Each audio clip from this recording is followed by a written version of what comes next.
Hello! So today I'm going to talk about how to set up your own sublimation business. What materials you're going to need, rough idea of costs, and we'll see how we go. So the first thing we're going to talk about is printers, okay? Printers are very important. So sublimation, let me just explain what it is. Okay, the sublimation is you have a special ink, a special sublimation ink, and you have a blank die. This is a blank, this is a sublimation blank. Basically this part has got a really special coating on it. So when you heat it up, it turns to gas. It turns to gas, and when it's against the print, okay, they meld together. The ink forms a gas, and then it solidifies, and then you get your image printed on it. So it went from this to this. This is a sublimation print. It doesn't look very bright. Have I got? See if I've got one I've done already. Then you can see the difference. Okay, so this is the print. Then I put my blank die on it like that, and then I got this. Can you see the difference? Okay. If you printed it in a normal printer using a normal printer profile, you wouldn't get it as beautiful as that. In fact, you might be tempted to try and make this paper look the same as this. It doesn't work like that. When you do dye sublimation, the paper that you print up is not the same. Okay, so sometimes that sounds like a real pain, okay, and sometimes it is, because sometimes you get a printout and you think, oh yeah, that could print all right, and then you'll print it and you'll realise, oh, actually that's too purple. Did that the other day, but when it was in the printer, it kind of looked all right. So that can be a very big hurdle to get over sometimes. Also, on, I don't know that you'll be able to see it, sometimes you get very, very light streaks. Very, very light. We see they don't print. Heavy streaks do, but not light streaks. So also you'll find that with sublimation printing, it will print differently on different blanks. So this is pure white. This prints really beautifully. This is an off-white, this keyring, and it will print just slightly darker than this one, because this one had a white underneath and this one has a slightly creamy underneath. It's amazing the difference, to be honest. So that's basically what it is, okay? You need a sublimation printer, you need sublimation dye inks, you need a heat press, and you need blanks, so things to put it on, okay? So we'll start off looking at the printer. Righty-ho, so this is my printer. I have an Epson 7720.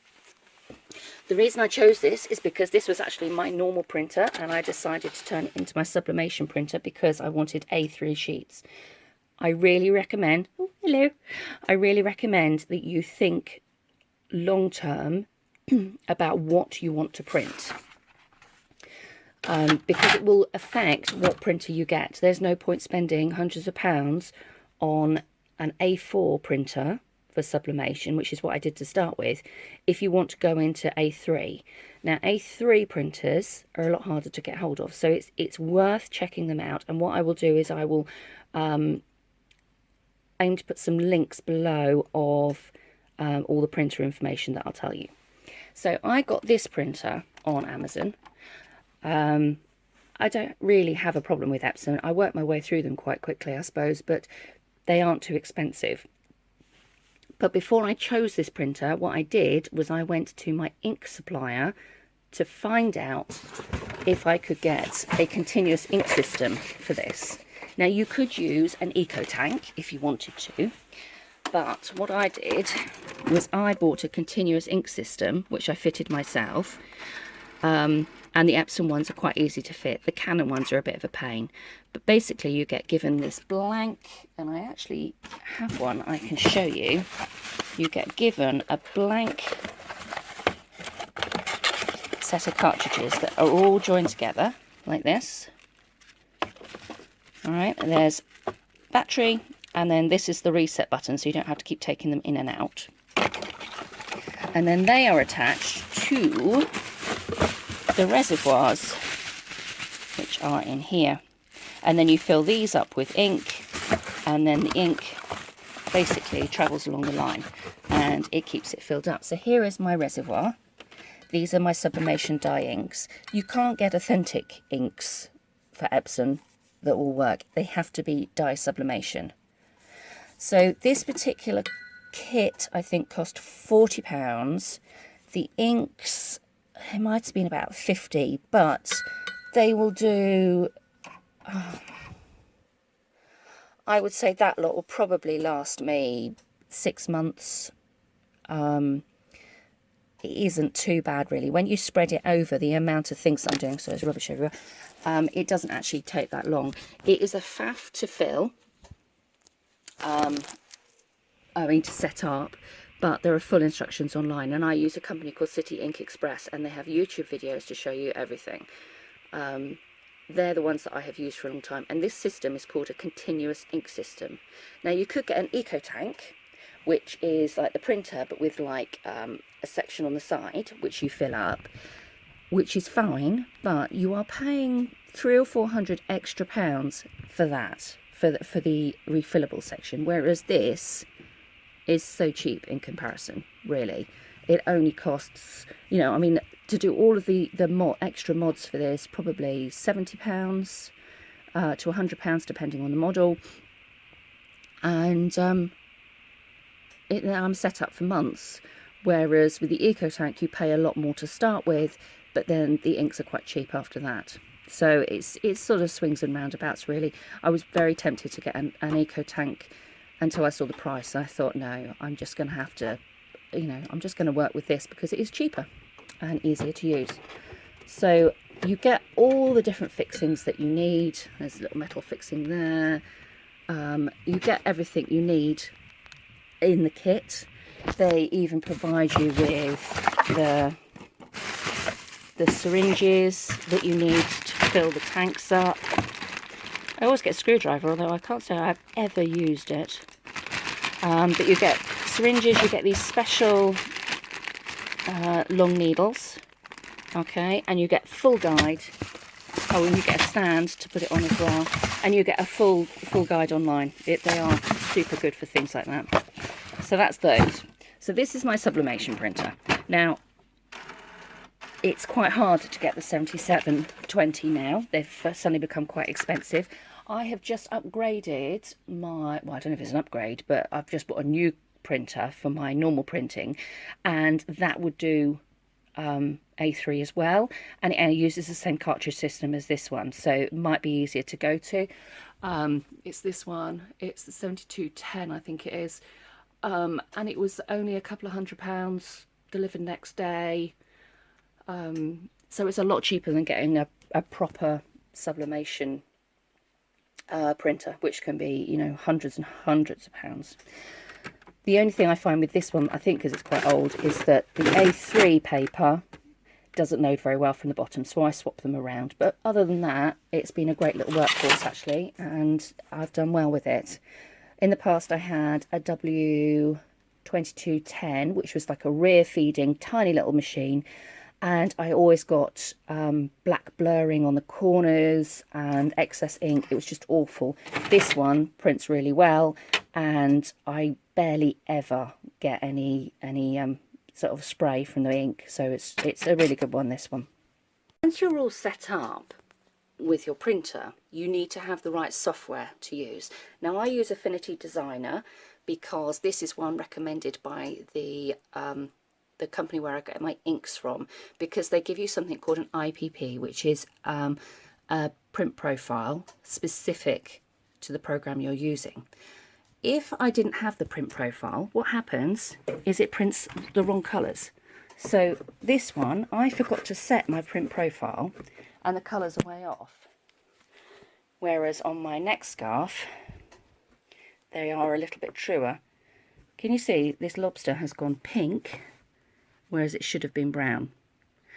So it's very, very different if you don't use the correct printer profile. Now, I didn't want to pay out a fortune for Photoshop things like that, you know. And I don't like doing subscription things either. So this is a one-off payment. They actually have money off at the minute, believe it or not. And it's great. So what I do is, if I show you, I'll show you these bookmarks, for example. If I go to print, I have installed the printer profile. God, say that 5 times quick. Huh. If you go to colour management, you can see there it actually says the Windows Epson WF2220. So that's the name of the printer, and it's got City Ink Express A4. So it knows that my ink is from City Ink Express because I've installed this particular profile that they sent me, and that is what makes sure that the print doesn't come out looking like that, but comes out ready to be printed, like I showed you. So yes, it is very weird. The other thing that I always do when I do printing, I tend to have some presets here. Sorry, you're flashing slightly, aren't you? So I have Sublimation A4 setting and an A3 setting. And what it does is it goes from plain paper but the quality to high, but most importantly, it mirror images.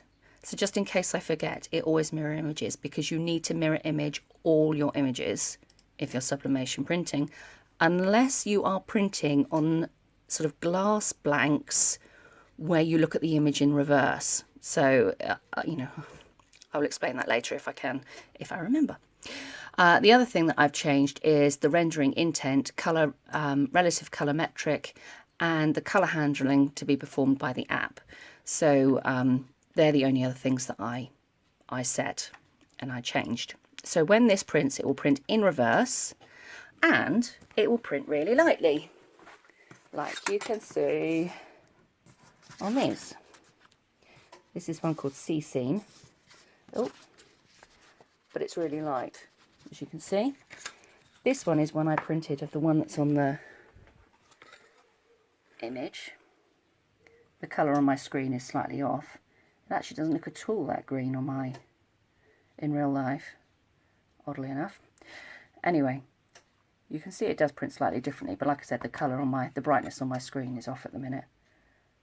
But it won't print up like I said, when it comes out the printer, it'll look quite bland and flat, but when it prints, it will look lovely like this. So let's print this and I'll show you the difference. Let's talk heat presses.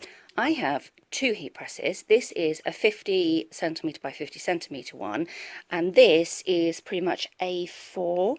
Normally this is a clamshell, so it opens like a clamshell like this, same as this one. The difference with this one is the timer is automatic, so as soon as it's pushed down, the timer starts, and then when you push it back up or open it up, the timer stops, which is really handy because sometimes I forget to press the start button on this one and set the timer going. So heat press components, we have a stand so that it doesn't burn your table. This has a removable base plate, retractable base plate. This here is the element that heats up. I can feel it heating up now, actually. This is the bit that heats up. This doesn't heat up, it's this bit that heats up. And you can adjust the, if you put something really thick in here or really thin, you adjust how high this top plate is with this here. So I currently have this set on very thin metal blanks because I've got bookmarks and magnets to do. So it's quite low at the minute. But if I have something much thicker, like placemats, magnets, things like that, and then I need to twist it to raise this plate up.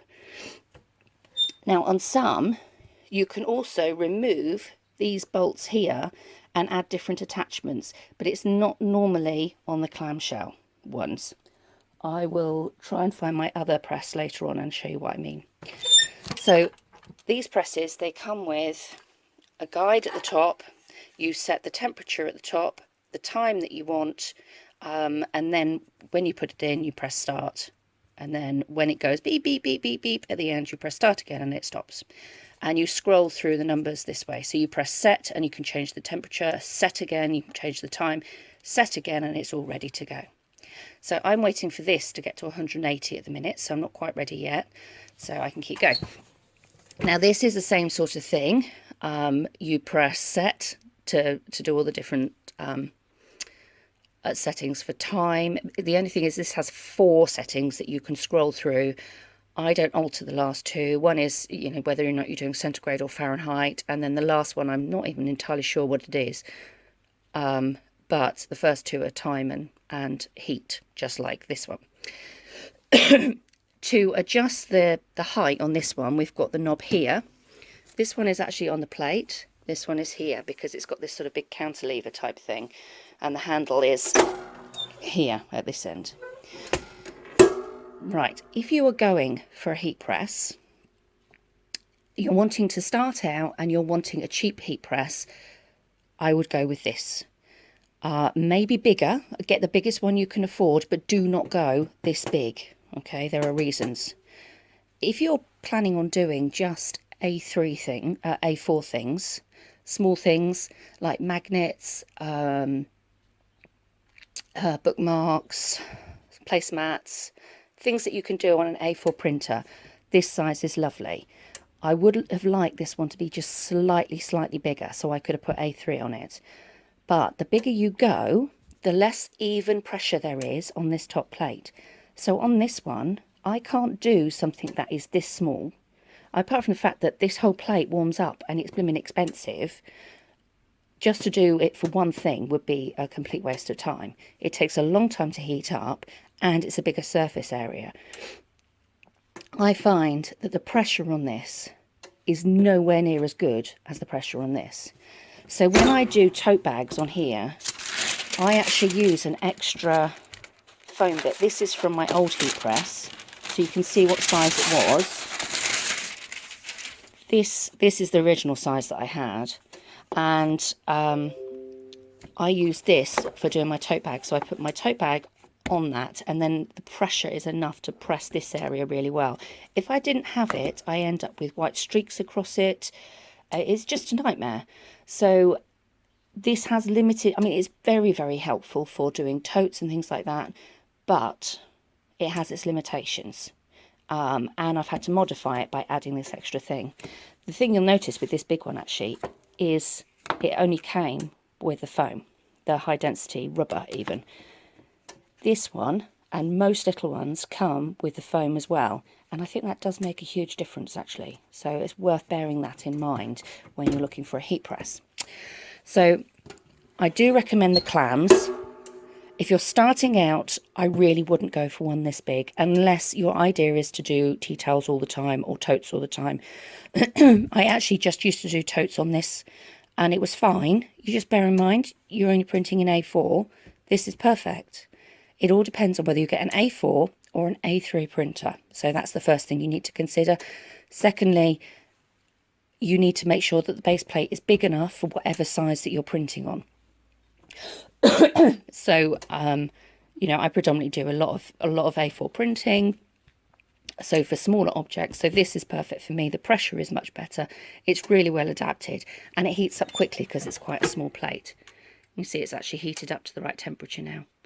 And I think it's been on 3 minutes, 4 minutes. Oh no, because I've been filming for 5 minutes. It's been on about 7 minutes actually. Gosh, I talk a lot. Right, okay. So in a sec, I will explain what you can do with a heat press. Okay, so heat presses. Basically, what are they for? Okay, so I use these for sublimation printing, but you can use the same presses for doing vinyl work. So if I have big jumpers and things like that, I use this one. If it's little detailed work, I use this one. When you are doing vinyl, you press it for a very short space of time, usually 15 seconds, and the temperature isn't too high because you're trying to reactivate the glue that is on the vinyl. It can also be a very expensive iron. So, for example, I've got this bit of fabric, I can burn my hands, that I'm going to turn into a notebook. It's actually beautifully blue, but you just can't tell on camera. It's really strange. So it's great for pressing fabric. I don't recommend this. This is a really, really expensive iron, basically, but it is quite handy when I'm doing A4 books. So that's nice and shiny. Look at the little shiny sprinkles. Ha ha ha. Okay, so normally what I do is I have, like here, this is a printout from my sublimation printer, and I add my blanks. So this is a blank that's going to go on here. Just a quick note, most blanks come with, let's see if it focus, I don't know if you can see, there you go. They come with a protective film on. You don't want to print with a protective film on. Believe me, I've done it several times. You get like a faded version. But what you need to do is remove that bit and avoid touching that part as much as you can, because the oils on your hand can affect the print as well. So, before you start, the best thing to do is to know the thickness of your bookmark. Hang on, I'll use a dud one that I did yesterday. I always do a piece of paper on the bottom, the blank on top, and then piece of paper on top. You would have the print on top of there. Imagine that's blank. There you go. You'd have the print on top of there, then that. And then what I do is I just test the tension. Now to me, I can't do it with one hand, hang on. That was just right, if not a little bit too tight. But the thing with metal is I find that the print is a little bit funny on very thin metal if you're not careful. So I tend to do the pressure a little bit harder than maybe it ought to be. So I would use this press for mouse mats, clocks, notebooks. These are notebooks, pencil cases, more notebooks. I would even use them for the signs, because look, it just fits on there. These are MDF wall signs. I do have chopping boards, things like that, jigsaw puzzles over here, A4 notebooks. I tried doing this notebook on this press and the pressure was awful, so I wouldn't do that again. I would stick with my A4 one for using these placemats, things like that. You can see up there we've got some lunch boxes, clocks, bottles. They all have a flat plate that you would put in here. So here we have glorified iron, sublimation press, or vinyl transfer press. Transfer paper press or vinyl press. Okay, you don't need different presses to do sublimation and vinyl. They're the same press. Okay, and also it makes a very attractive, machiney thing. It makes you look very industrious, I tell you. So there we go. There's the heat press, and I will show you some things being pressed in it in a bit. The heat press is warmed up, and I've got my paper here. I'm going to make sure it's a clean piece of paper, and I put this blank paper side up because this is the side we want to heat. We don't want to heat this side because it's not going to print as well. We want to heat this side. So this is where it helps if you have taped it down well, because if I turn it over, look, they're not falling off. Now, the thing I find with bookmarks, which is a real trial and error thing, is to stop them jumping around when I lift it up, I tape them down as well, and I also put a piece of paper on top. So what I'm going to do is I'm going to put press down, press start, and it's going to heat up the blank, it's going to heat up the ink, heat up the blank, and then the ink is going to turn to a gas, and it's going to submerge with or sublimate even with the bookmark. So you can't rub it off. Here, you can't rub it off or anything. It sort of becomes one. It's quite clever. Now here, I accidentally got some tape on the back, and it transferred. I say tape. It was tape that had some image on, and now I've got a permanent. This would wear off in time. I mean, this hasn't got the sublimation coating on this side. It would wear off in time, but it would take a really long time, and I can't send it out like that. other things that might go wrong. You can see the impression of tape here. I had my setting of my pressure a bit wrong. And what else? Oh, that one is where it slipped, and you can see, I'll show you where you can see it actually. Right, so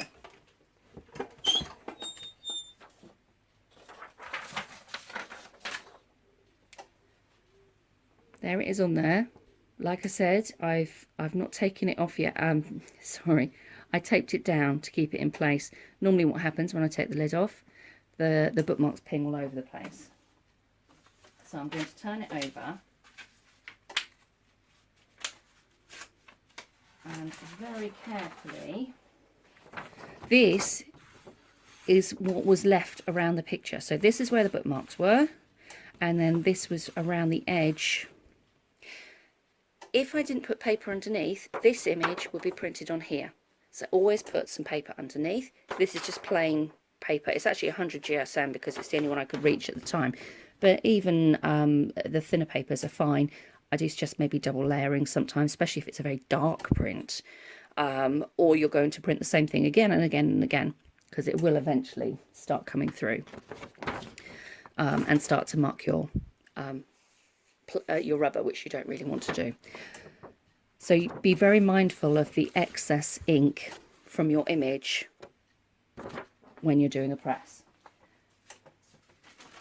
So I've successfully managed to not get any on the back here. It's cooled down a bit because it's been on the metal. There we go. And another thing you need to be careful of is accidentally touching, when it's still hot, the tape onto the front of the image. I have found quite often it will make a very odd mark on your image if the tape goes on it while it's still hot. I mean, now it's cool, it's not a problem at all. So there we go, we have two of those beautiful sea scenes. And I will show you against the original picture. So here we go, this is the printer, this is the printout that my printer created for me. So the printer, or rather the app that I've installed on the printer, has taken the original image that was more like this, and it has created an image on my special sublimation paper that when I heat it, it will still look like this. If it printed like this, sorry, like this on here, okay, it wouldn't look like this at all. So you can see the difference. You think, oh, it's washed out, it's going to look awful, but actually, look how vibrant it is. It prints beautifully, but that's all because of the colour profile that you have installed to make it work. So there is, it's amazing to see the difference, isn't it, really? You can barely see the pinks, whereas the pinks are really vibrant in that one. They're lovely. Okay, so that is the printing and the beginning to press. So the next thing we ought to talk about really is blanks. These are lots of blanks, okay? These are all things that have had special coatings on. There you go, that I can use my sublimation ink on.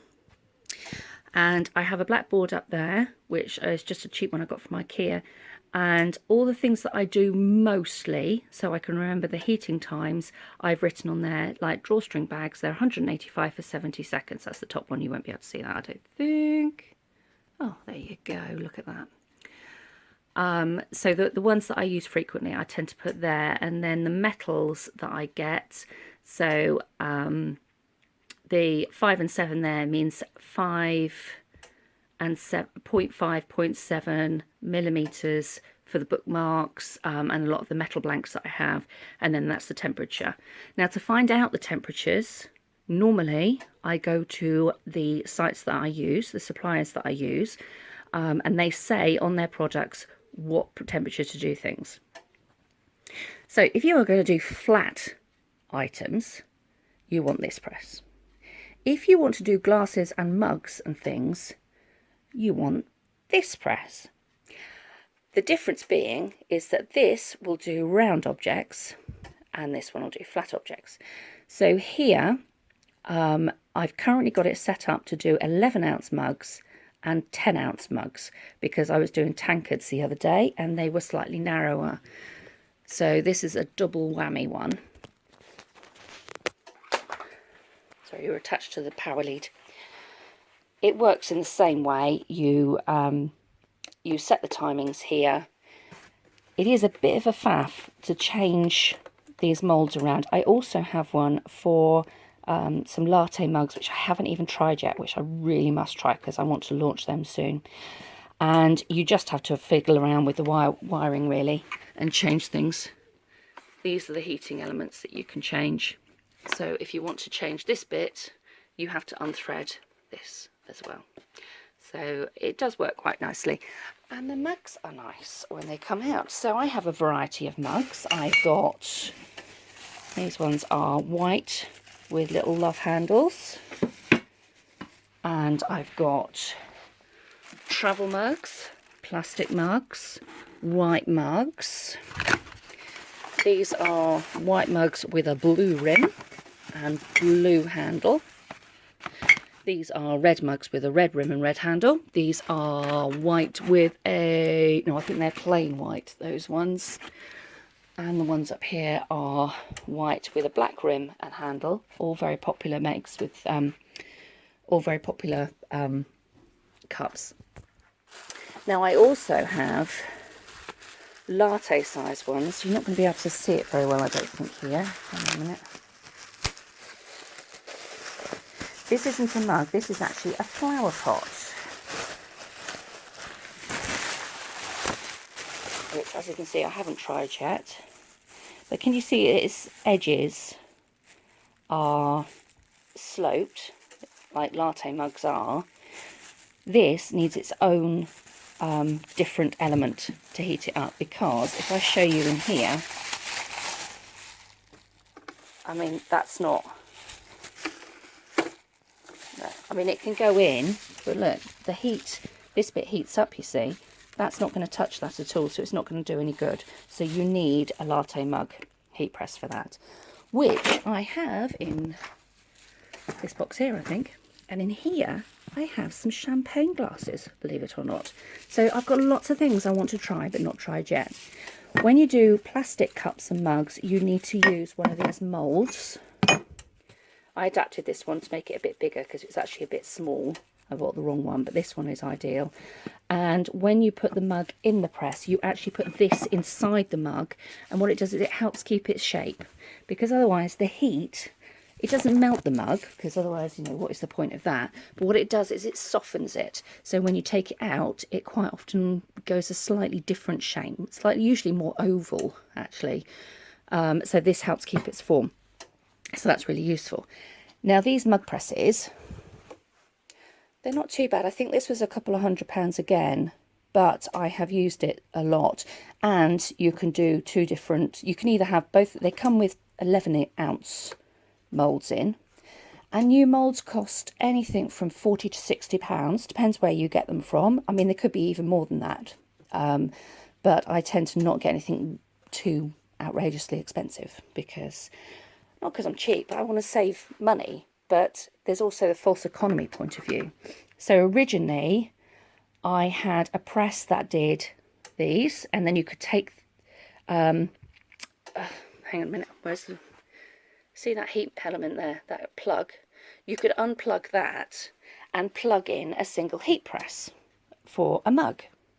Or you could take this plate off and you could print footballs or baseball caps or plates, you know, had all sorts of different attachments. But the machine itself was the most god-awful machine I have ever used. It was so fickle and so difficult, and I burnt my hands so many times because it was a swing. Okay, so it was really hard to layer anything down because you had about that gap to put anything in. It was a real pain. This is why I recommend clamshell all the way. This make seems to be quite good. In fact, I've seen quite a lot of people have a free sub, and I have to say it has been pretty good, actually. It has been good. So yes, I think if I'm starting out and I wanted to do mugs, I would certainly try and get the double one. And as far as presses is concerned, if you've only got an A4 printer, there is absolutely no point in getting an A3 press. You may as well just get the A4 press. But personally, I would probably have gone for a slightly bigger one that would have taken A3 just about, in case I wanted to upgrade my printer. So starting out, I would actually get a printer that would do A4 and A3 paper, and I would get a press that was big enough to do A3. Part of the reason of that as well is that I've got a dartboard which only just fits on A4.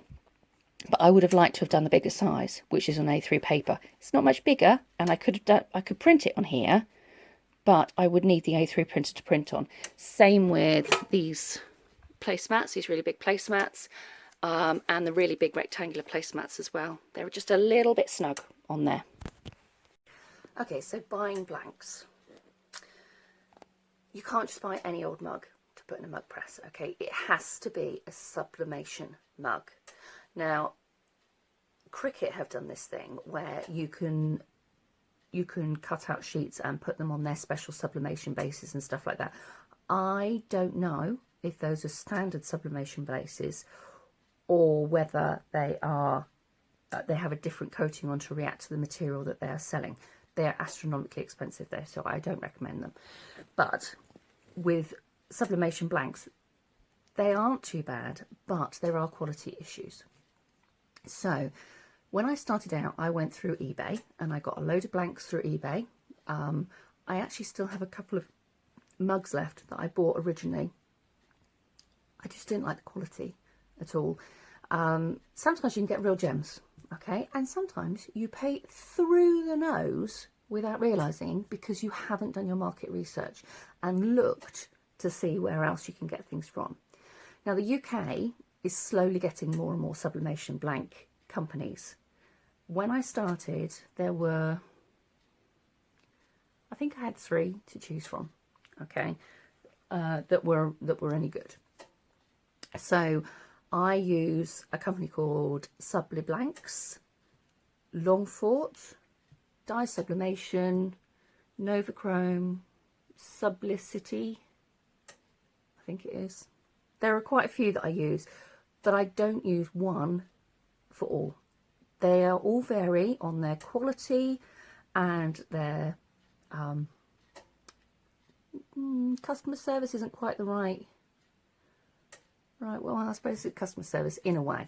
Anyway, when I use Longfort, for example, they have sent me many times products that are completely wrong. They've been listed on the website wrong and they have missold them to me. And then I have to go through the palaver of resending things back and it's a nightmare. So I don't tend to use those anymore, but there are some products that they do that they don't get wrong and are really nice, like the glass tankards. They are really nice. So I do go on there sometimes. Sometimes I get some of their new things that come in, test them out, but I don't tend to use them as my main supplier anymore. Subliblanks are brilliant. The thing that's nice about Subliblanks and Longfort and Dye Sublimation is they all list on each individual listing. They tell you exactly what temperature and time and press that you need to use for all their different blanks. It's excellent. There is, I think, Novachrome, they do an overarching list and they actually email you the heat times, and I find that quite hard to find. At least I think they email them to you. They don't have it on their website readily available, which I find really frustrating. Whereas if I'm not sure about anything, I tend to just nip on the other websites and see what they've got, temperature and time-wise. I find some suppliers, they don't all supply the same things, although ironically enough, they get all their supplies from the same company. And it is a company, I can't remember what it's, I honestly can't remember what it's called, but they sell things by the pallet. Okay, so if you think you are going to be printing thousands of mugs, get it on a pallet, is cheaper. That's where they buy it from. Okay, if you're going to buy bags, buy it on a pallet, but only if you are going to buy thousands of them. So, you know, it's worth checking out. In America, they seem to have lots of wonderful things that you can sub on. And I definitely recommend joining Facebook groups for sublimation, because it's amazing how you pick up anything. And also, if you have any problems, they're there to help. You know, there's always somebody who's willing to help. I mean, there's always someone who's willing to say, criticise, like, you can't do that, it's copyright. But, sorry, not in my case, I don't do copyright stuff. But all the same, it's great for asking questions, but it is predominantly American audience, I have found. Not always. There is a UK one, actually, thinking about it. But, I mean, I didn't know you could print on fleece, for example. I learned that from that. So, when it comes to fabrics, okay, you can print on anything that is 100% polyester, or you can do a cotton and polyester blend. It won't necessarily come out as bright, and you will have to experiment, which could be costly. So, you know, be careful with that one. So yeah, they're my suppliers that I use the most. Oh, and Sublimetals that do you remember that I did, I talked about the other week when I did the tins. I can post that video below as well. So we've covered, what have we covered? We've covered printer. You need special printer ink, which is dye sublimation. You need, and I got mine from City Ink Express, you need sublimation paper, again, City Ink Express. I tried to get the ink and the paper from the same place, but for some reason I wasn't able to get A3 paper from them last week when I ordered, so I may have to start searching for another one. It'd be a bit of a pain. Anyway, so printer, sublimation ink, sublimation. When you get the sublimation ink, you need to get it in some sort of, you can either do refillable cartridges or the CIS system like I've got. Then you've got the paper, sublimation paper. Then you have the heat press. Okay, so really think about what you are going to need the heat press for. If you're never going to do mugs, don't buy one with a mug attachment, or don't even buy a mug press. Okay, if you're going to do flat blanks, which is mostly what I do, get a flat clamshell one. Don't get the swingy ones. Don't be tempted by all those extra lovely things, okay? I can honestly say, since I've had my heat press, I have used my plate press once, and that was to put a logo on a penguin. It's not exactly what it's intended for. But I haven't used the hat press, the ball press, anything like that, you know. And I did use the mug press quite a lot to start with, but it was temperamental with its heating. And that's because you're fiddling around with the elements all the time. It's almost best to not have something where you have to keep changing them. So then you've got your press, okay? And the next thing you really need before you can put anything in the press is you need your blanks. Blanks, I mean, in America they seem to get loads of different blanks that take ages to come over to the UK, but now you can get so many amazing things that you can print on. You've got key rings and magnets and, where's my PPE, neck scarf, my laptop case, not laptop, tablet case, mouse mat, notepad. There's just, honestly, there is so much you can do. You can do lunch boxes, tins. Quite often they come with flat metal sections that you then stick back on. There's jewellery you can do. So I'm just looking through my little supplies. Notebooks, bottles that have a flat panel on the front, whiteboards, placemats, coasters, Christmas decorations. Do you know you can even do watch straps for the new iPhone? I haven't got an iPhone, so I haven't bothered getting one because why is the point? You can do fabric patches, you can do luggage labels, you can do handbags, purses, clocks. What else can you do? Do you know, there is loads. Oh, jigsaw puzzles, wall hangings. There are so many things, okay? And if you're creative, you can come up with a whole load of extra things as well. So it's, you know, It's amazing what you can come up with. If you have a mug press, you can do mugs, travel mugs. You can even do bone china, you know, very fine, fine mugs. You can do great big mugs. You can do glass. You can do glasses. But if you're getting a mug heat press, you want something where you can change the elements. And you will need different elements for different size things. Whereas with a flatbread press, you can adjust it to fit whatever thickness the flat thing is. Whereas on mugs, there's only so far you can make it squeeze around.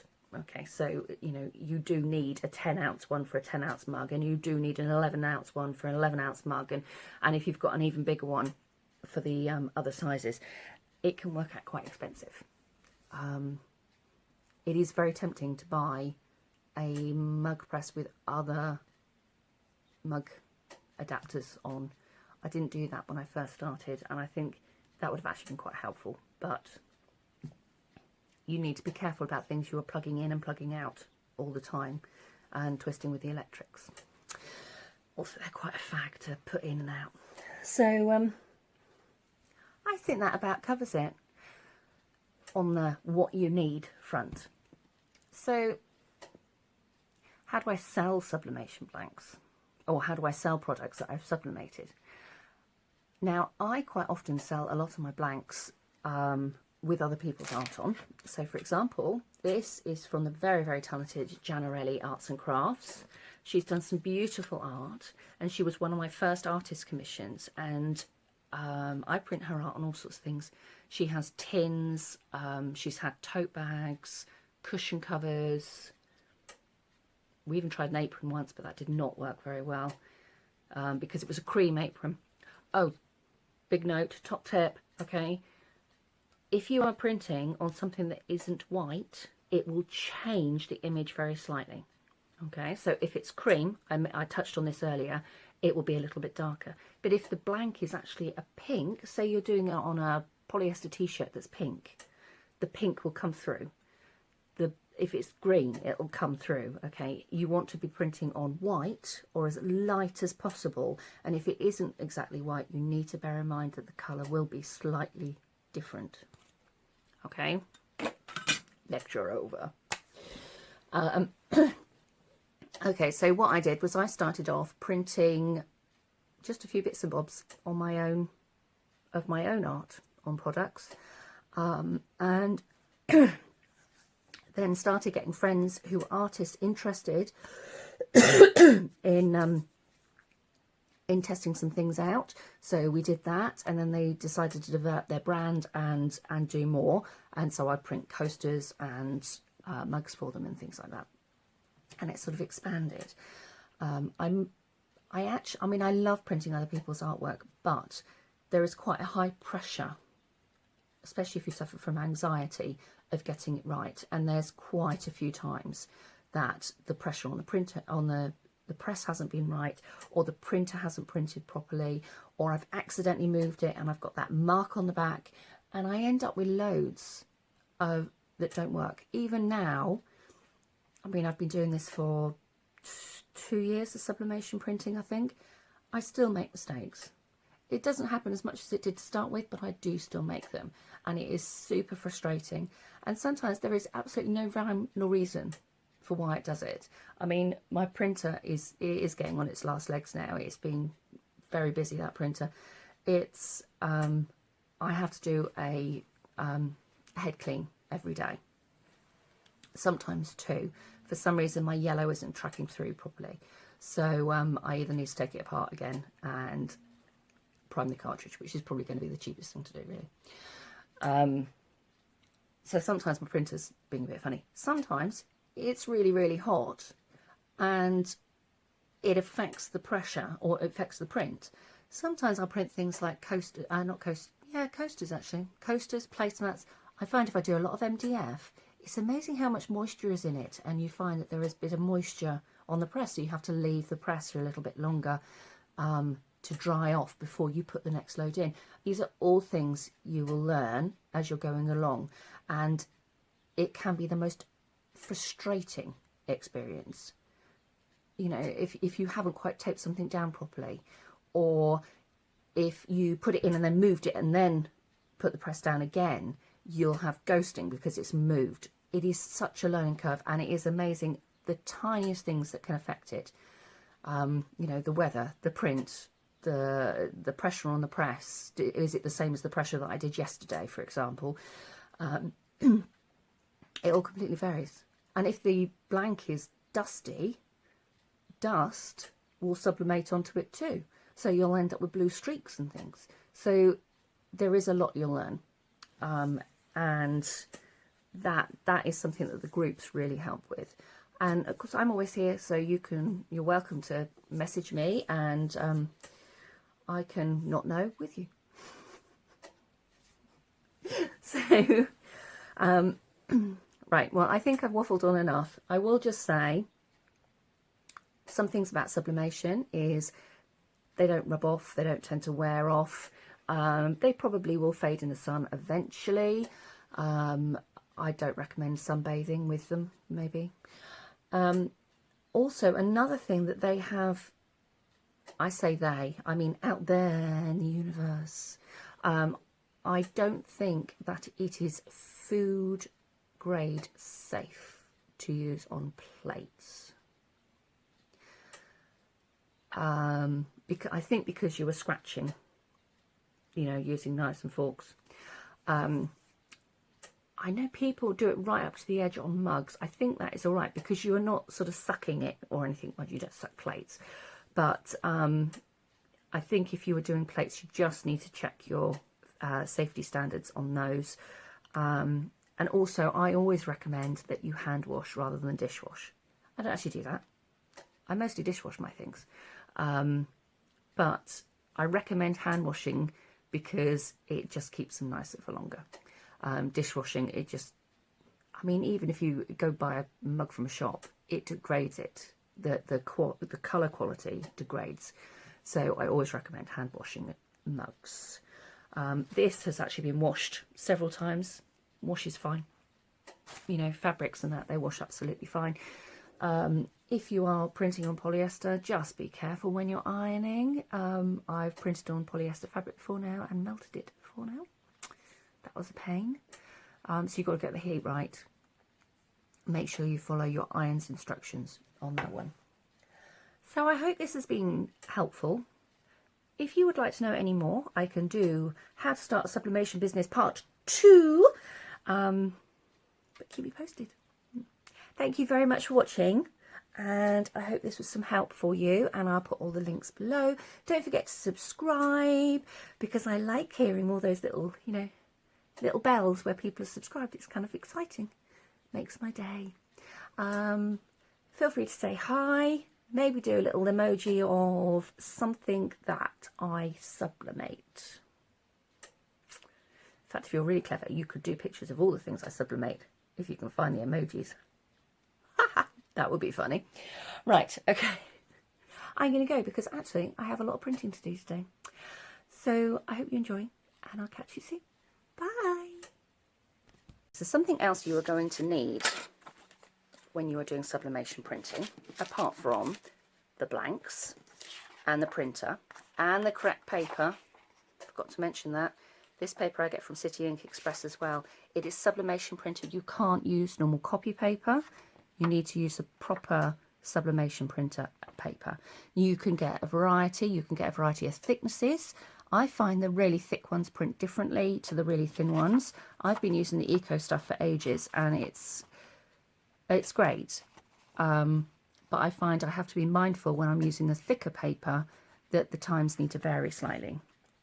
So I've got this metal blank here, and what you do is you put it down face down. So this is why we turn the image upside down, in reverse, because then it will print the right way around on the blank. So the next thing you are going to need, tape. You cannot use sellotape, okay? This tape is special heat tape, and it comes in an attractive orange colour, or I have seen it in a blue colour. I'm not sure if I've seen it in any other colours, but, and you need to secure it. If you use sellotape, it would melt. So you have to use the heat tape because it's got such a high melting point that it isn't normally affected in the heat press. And what you do is you position your blank in the correct place and then you stick it down. Now, some things you can get away with without sticking down and using the heat tape, but bookmarks, I find, are just the embodiment of the devil if you don't use tape.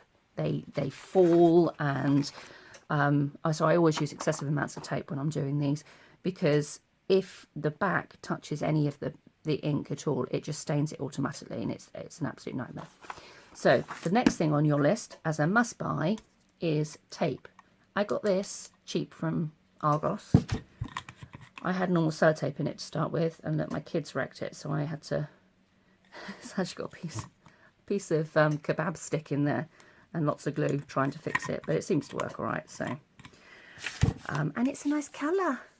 You don't have to buy a nice colour one to do sublimation printing.